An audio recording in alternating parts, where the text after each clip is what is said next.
Brrr, I don't know you guys, but it's extremely cold. Since yesterday, it's super cold in Torino and the neighborhood. Because looks like winter is coming, or should we say, Iceman arrived. Jonathan David in Torino since yesterday. And of course, Juventus played with the nickname of the Canadian player, as you can see, with these beautiful videos, with a fantastic frozen backdrop in one of the videos. Then a frozen face of Jonathan David. And of course, in these postcards, welcome Iceman. Of course, there is immediately a big controversy. Why was Jonathan David not smiling? Is he really happy to be in Torino, to be at Juventus Football Club? This is what we'll speak about in today's video. And of course, Mercato.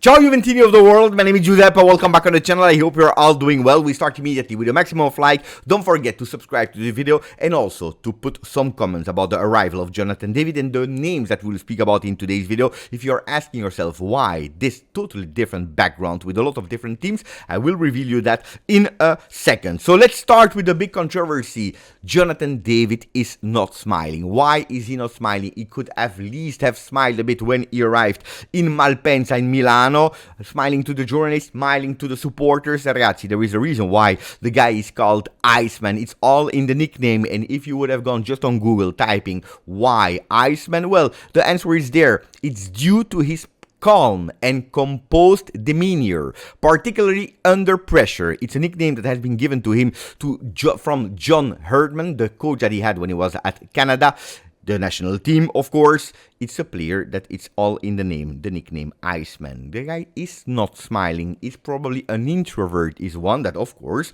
you arrive in the first big club of your career. He's there. You see a lot of people, 50 people that are there at the airport to actually take him, to welcome him, with a lot of pictures, with some journalists, with Juve staff. He comes from a really long trip, and when you're introvert, it's not always obliged to smile. Sometimes you're also under pressure, sometimes you're also stressed, sometimes it's just not natural for you to smile. We all remember the player that is called Kalulu, that we all remember was absolutely not smiling when he arrived at Torino. Then we had to wait a bit more to see the medicals before seeing him smiling. Actually, it is what happened also with Jonathan David a bit later. Look at the pictures. When he was a bit more comfortable, a bit more trusted, when he passed his medicals, when everything was okay, when he already put actually the name Jonathan David, his signature on the contract, we saw him smiling, showing the new shirt 25-26, making a selfie, saying hello to the supporters, and also with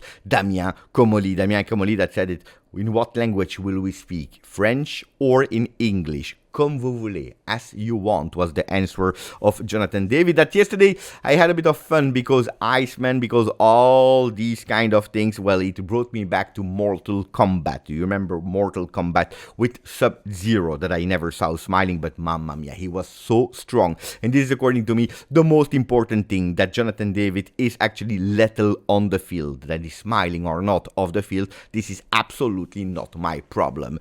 David, Juve, ti sognavo da bambino is actually the title of Tuttosport. David, Jonathan, I was dreaming about you, Juve, when I was a kid. Actually, yesterday, a small 1 minute 30 small interview as usual in the Creator Lab, actually answering a few questions where he said that when he was a kid, of course, he was watching Juve and he always thought it was one of the 10 most biggest club of the world. Some people also there, controversial, top 10. He should have said one. Look, I prefer the one that is saying we were top 10 club of the world. That one that is saying top number 1 club. I always supported the club. I love the club, and I was dreaming only about Juve, which is probably not true. But I don't care as long as he's doing the job on the field. The first Canadian to play for Juventus Football Club. He spoke about that as well, hoping that in the future more Canadian, if they are talented, are able to have that opportunity as well. Speaking about himself in Serie A, well, it's a step higher, of course, always in his career, especially playing for Juventus Football Club. Super happy. He said, I'm not only there for scoring, but I also love to involve my teammates. My main strength is to find spaces and be in the right place at the right time. And this is what we are wishing and hoping for him.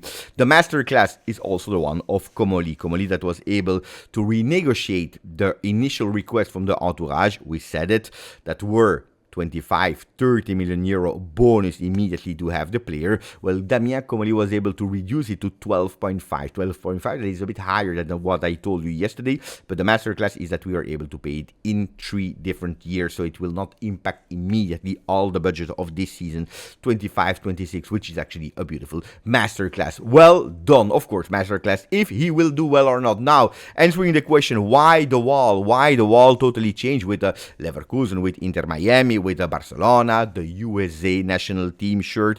You see a bit of everything. It is because today I have the huge big opportunity to actually do the watch along and the commentating, and pay attention because there could possibly be also a surprise showing the game Paris Saint-Germain Bayern Munich. It's a really big challenge for me. I'm super thrilled because I will do it not here on YouTube, but I will do it on the official DAZN Telegram app. The link will be into the description. I will post it in our Telegram group as well, where you just click, you just join, and that's where you will be able to do the watch over, to watch the watch along with me, with my passionate commentating for 2 other teams, Paris Saint-Germain, Bayern Munich. Let me know who you will support today.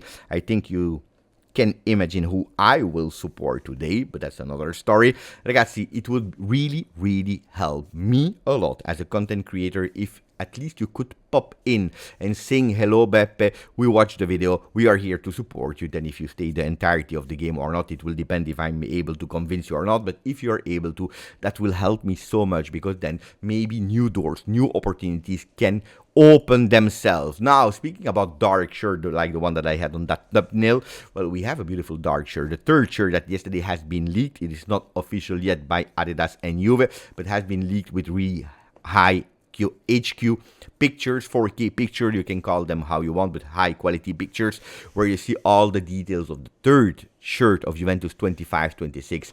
Guys, I can only call it a bijou. I really love it. So if you want to rate it from 5 to 0, it's the moment to do it, because now we continue with Mercato. Luca Marchetti, that is working at Sky Sport, he spoke about Conceicao. I always told you here when we are speaking about Sancho, who on earth said that it's or Sancho or Conceicao? It's a possibility, of course, but nobody said that it's or. It could potentially even be together. Well, the first step is to convince, of course, Porto. Juventus and Damien Comolli are trying to decrease that clause, actually to go lower than the clause. If Porto always closed the door, well, for the first time since a few days now, they are trying maybe to open it. The important thing for Porto is that they want to go with immediately selling Francisco Conceicao and not going with an extra loan, which Juve was even thinking about, an extra year on loan with an obligation to buy. So Porto would say we can decrease a bit the demand that we have so that you don't pay the clause, which would be really smart. And because if you pay the clause, you put everything immediately in your financial book, so impacting immediately that year, while if you're able actually to sign the player, you're able to have a depreciation of the player. So could be a really nice idea for Conceicao to remain at Juve. One of the requests also of Tudor, because Conceicao convinced him with his creativity, with his will of fighting. So Conceicao at Juve, there is still possibilities, but pay attention, we need to be fast, because if I am not wrong, after the 15th of this month, his clause will be from 30 million to 45 million euro. So pay attention, because if you are not able to negotiate with Porto, well, the 30 million, forget about it, and it will go to 45, which Juventus will absolutely not do. An assist to have and Conceicao and Sancho is actually given directly by Manchester United, that has put a few of their players out of the team at the moment, so that means that they will not go and train immediately with the rest of the team. We're speaking about Rashford, Anthony, etc., and also Jadon Sancho. Bye-bye United. This is a fact. Then the answer, of course, is where will he go? Will he go to Juve? The big question mark. Well, Juventus is continuing to intensify the talks with the entourage, with the club, to find a solution. Jadon Sancho is just now asking for 1 more million. Is it in fixed? Is it in bonus? We don't know. Let's see. I cannot speak too much about the real figures, the real numbers. That's something that if Sancho goes to Juve, we'll be able to tell you with more precision, with more details. But 1 million is separating the request of Jadon Sancho on the salary and Juventus Football Club. I tell you, and I will continue to be on that boat alone. For 20-25 million euro value, a player like Jadon Sancho, I take the risk. I take the bet. Then will it work or not? This is something that unfortunately I cannot guarantee to you, but I'm happy that Juventus is also thinking about other names. and not only offensive players like Hancko, that not only was actually said by Di Marzio. Yesterday we found the name, I believe, in Gazzetta dello Sport, today also in Tutto Sport. And you know, when I start believing in names, it's when we start seeing these names in total different media with different sources.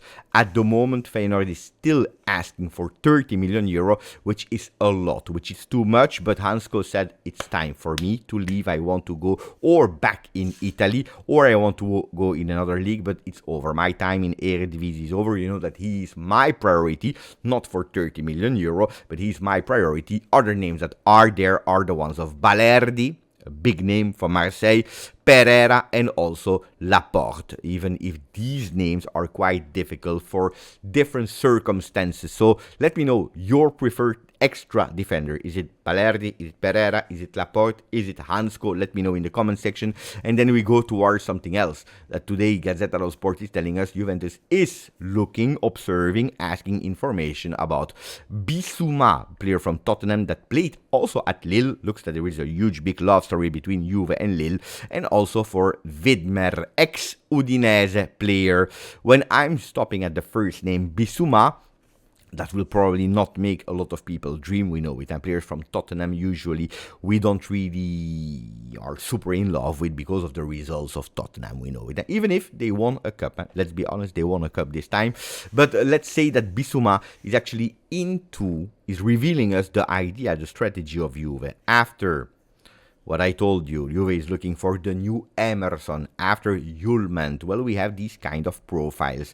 Defensive midfielders, not one that is scoring a lot of goals. This is not important for that type of player that we are looking, but one that can give solidity, that one that can give balance, one that can actually make sure that the team is not split in two. If a Thuram goes up and then you are really exposed, like we saw a lot of time, even against teams like Alain and Vidal. I watched them with my eyes, so I can tell you that we are a lot of time exposed there. It's not only because of the defense, but also because sometimes the midfield is not doing filter. So they are looking for someone that is doing a filter there and regulate the midfield. And that's the name Bissouma that could potentially be observed. Am I crazy about Bissouma? No, I am not. 28 years old. We know it, where he played. He has one more year of contract, so he could be an opportunity. I prefer much more a player like Hjulmand.